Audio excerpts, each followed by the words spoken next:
Question of the week. What challenges do immigrants encounter?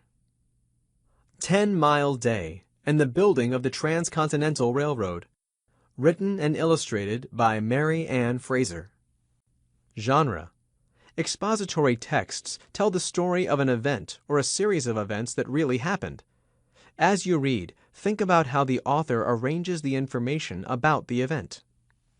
Before the 1860s, no railway ran all the way across the United States. In fact, there weren't any tracks at all west of Omaha, Nebraska.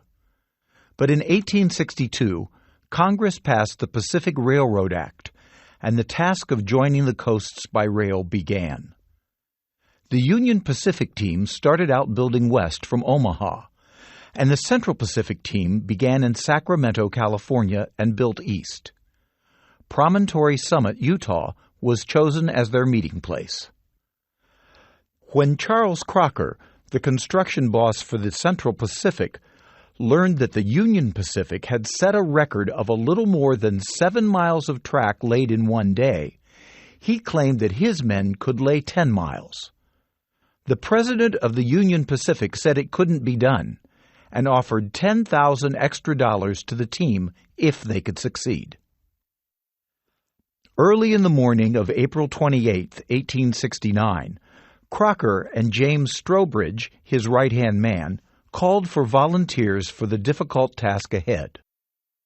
Each crew was promised 4 times its normal wages if it could meet the challenge. Nearly all of the team leaders stepped forward.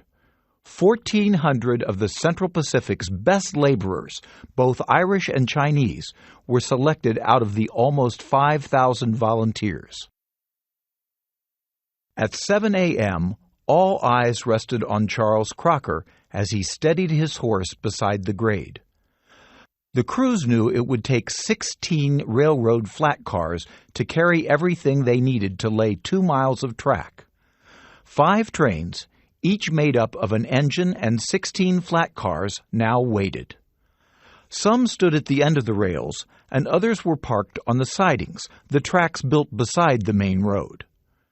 Wooden ties had already been placed along the entire 10-mile route. Everything was set to go. With a sharp command to the bosses, Crocker's arm rose and fell. The hogger, or engineer, on the first train pulled hard on the whistle cord, and a shrill blast pierced the cold, damp morning air. The race had begun. Chinese laborers leaped onto the flat cars of the lead train. The noise was deafening as sledgehammers knocked out the side stakes and rails tumbled to the ground. The clanging of falling iron continued for 8 minutes until the first 16 flat cars were empty. As the supply train was unloaded, 3 men rushed to the end of the rails, what they called the end of track. The 3 pioneers scrambled ahead to the first loose ties. Then they began lifting, prying, and shoving to center the bare ties on the grade.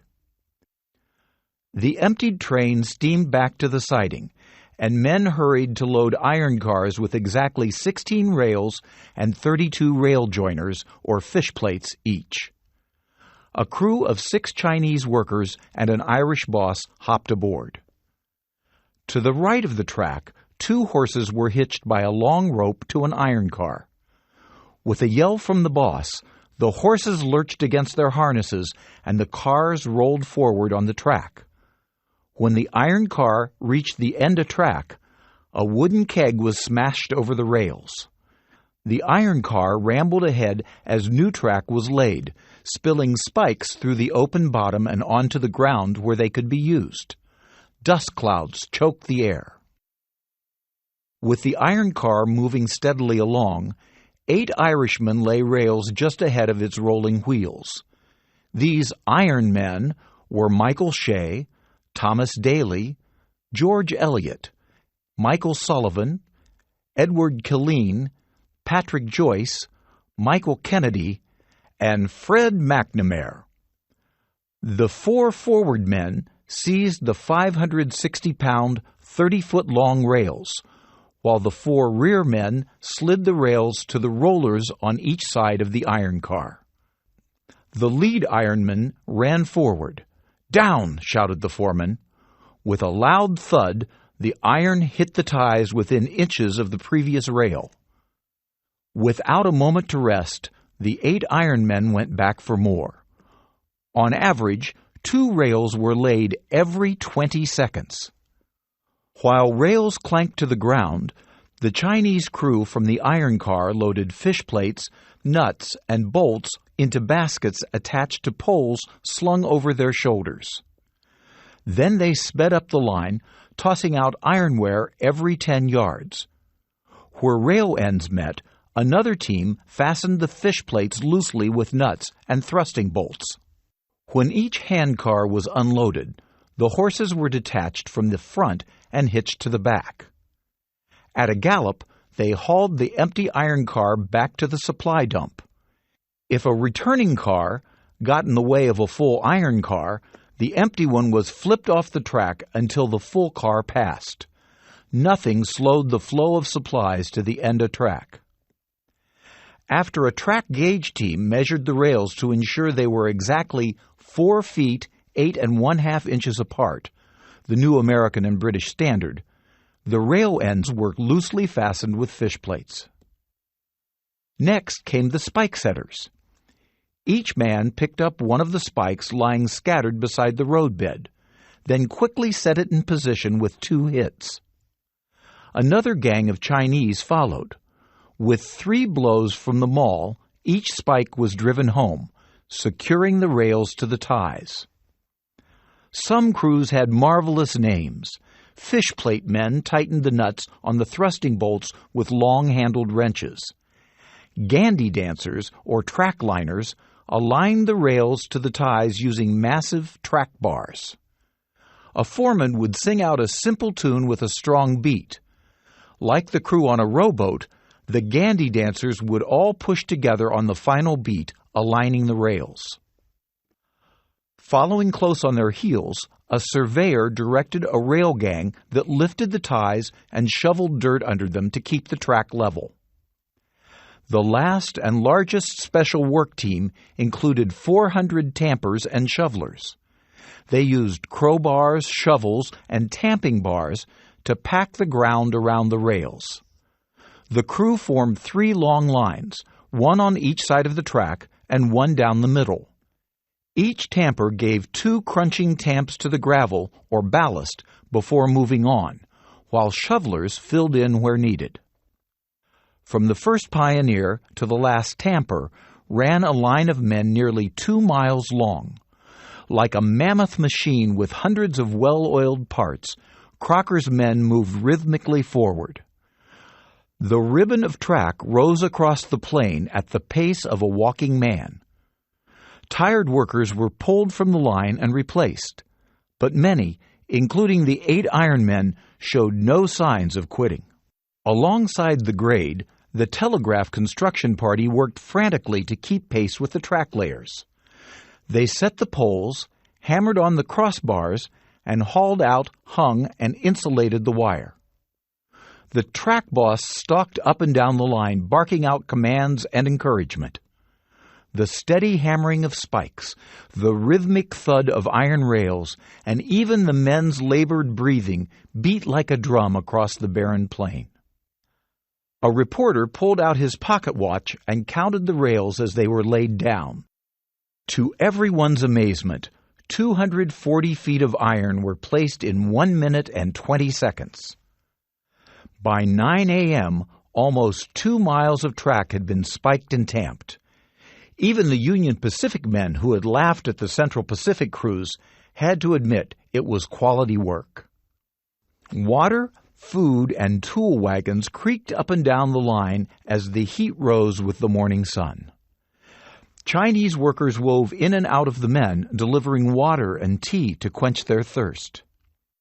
At the front, Crocker and Strobridge oversaw every detail. Now and then, when something amusing happened, Crocker's merry laugh echoed from his carriage. With the completion of another 2 miles of track, The second supply train pulled back to the siding, and the third train steamed forward, belching thick clouds of black smoke. Next in line, ready to serve the midday meal, was the so-called Pioneer Train, the boarding house for some of the workers, and the office and living quarters of James and Hannah Strobridge. At 1:30, the whistle sounded, calling a halt for lunch. Whirlwind number 62, the Pioneer Train locomotive, pushed the kitchen cars up, and the boarding boss served hot boiled beef. A quick measurement showed that 6 miles of track had already been laid, spiked, and bolted that morning. Whoops and hollers went up as the news spread among the men. They were now confident they could reach their goal of 10 miles in one day, and they named their rest stop Camp Victory. At 2:30, work began again, but a special crew had to be called in. The tracks were now climbing the west slope of the Promontory Mountains. The climb was steep and full of curves, and the rails had to be bent. Lacking measuring instruments, this new crew judged the curves by sight. They jammed the rails between blocks and then slowly and carefully hammered them into the right shapes. Every rail now took extra time to mold and fit. As the afternoon wore on, the foreman continued to ride the line, encouraging the men. Although the horses pulling the iron cars were changed every 2 hours, they could no longer run up the grade. Now they had to walk slowly up the steep hillside. The rail gang was dripping with sweat, and their muscles must have burned from overuse, but not one man stopped to rest. With each hour, another mile of track reached toward Promontory Summit. By 7 p.m., the sun was dipping behind Monument Point. Strobridge signaled for the final blast from the train whistle. The exhausted men cast down their tools, and the day's work came to an abrupt end. How much rail had the men of the Union Pacific laid? 2 Union Pacific engineers took out their surveying chains and began to measure. Everyone waited for the final count. Then it came. The railhead was 10 miles, 56 feet farther east than it had been the previous evening. The crews flung their hats into the air, cheering and shaking hands all around. They had done the impossible again. The Union Pacific's record was destroyed, and Thomas Durant lost the bet. A total of 3,520 rails, twice that number of fish plates, 28,160 spikes, and 14,080 nuts and bolts had been placed to complete the job. The 8 track layers were declared heroes and were featured in later histories. Each had lifted over 125 tons of iron. No single crew has ever beaten their record. The Chinese workers had once again proven themselves to their biased rivals. Each team had something to celebrate.